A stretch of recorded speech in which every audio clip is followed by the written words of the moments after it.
I think the most obvious storyline that we'd like to follow up for spring training would be that of Luis Severino's health. I mean, he looked great coming back last year off of Tommy John in the short amount of games that he played. I think every Yankees fan wants to know what his current health is like and how he projects to be like in 2022. Yeah, man, that's a spring training that I am going to watch a little closer than not. And one, it's how does he look? And not really right away, like right, because you got to ease into it, but how do they handle his spring training? Yeah. The Yankees definitely make a lot of plans. We saw CeCe at the end. He only started one game. Hap, I think, Hap started a bunch of games because he was working on being more whippy. Yeah.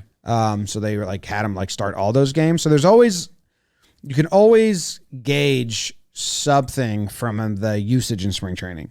Is he working on something? Do they want him to build up to something?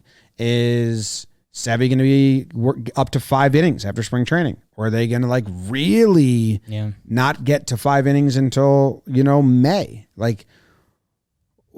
How much is he just going to be thrown in the fire or baby? Because I really don't know. If you told me that he was going to just max out at just 2-3 innings in spring training and then have a piggyback with King for the first month of April just to kind of load manage and get him eased into the season, and then by May start going, okay, you get 5 innings, you get 6 innings, you get 100 pitches.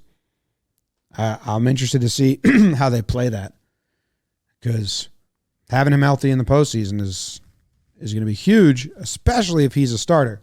Yeah, it's really interesting. Sevy, that Severino extension, there's 1 year with the team option on it. 11.5 this upcoming season, and then $15 million the next season, which if Luis Severino looks anything like Luis Severino is an easy snag. You do that. Yeah, I mean, hey, a little mini shot at Hicks there because he hasn't played a ton of games. Luis Severino since 2019 has 18 MLB innings. You're right. He's definitely one of the bigger spring trainings to watch.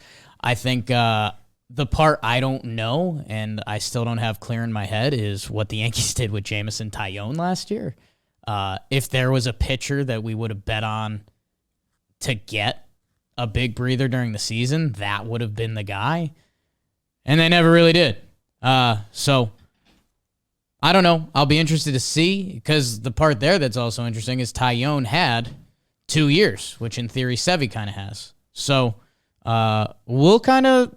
You're right. We're going to find out a little bit in spring training where they stand with Sevy. You'd like to think they're going to ease him in pretty hard.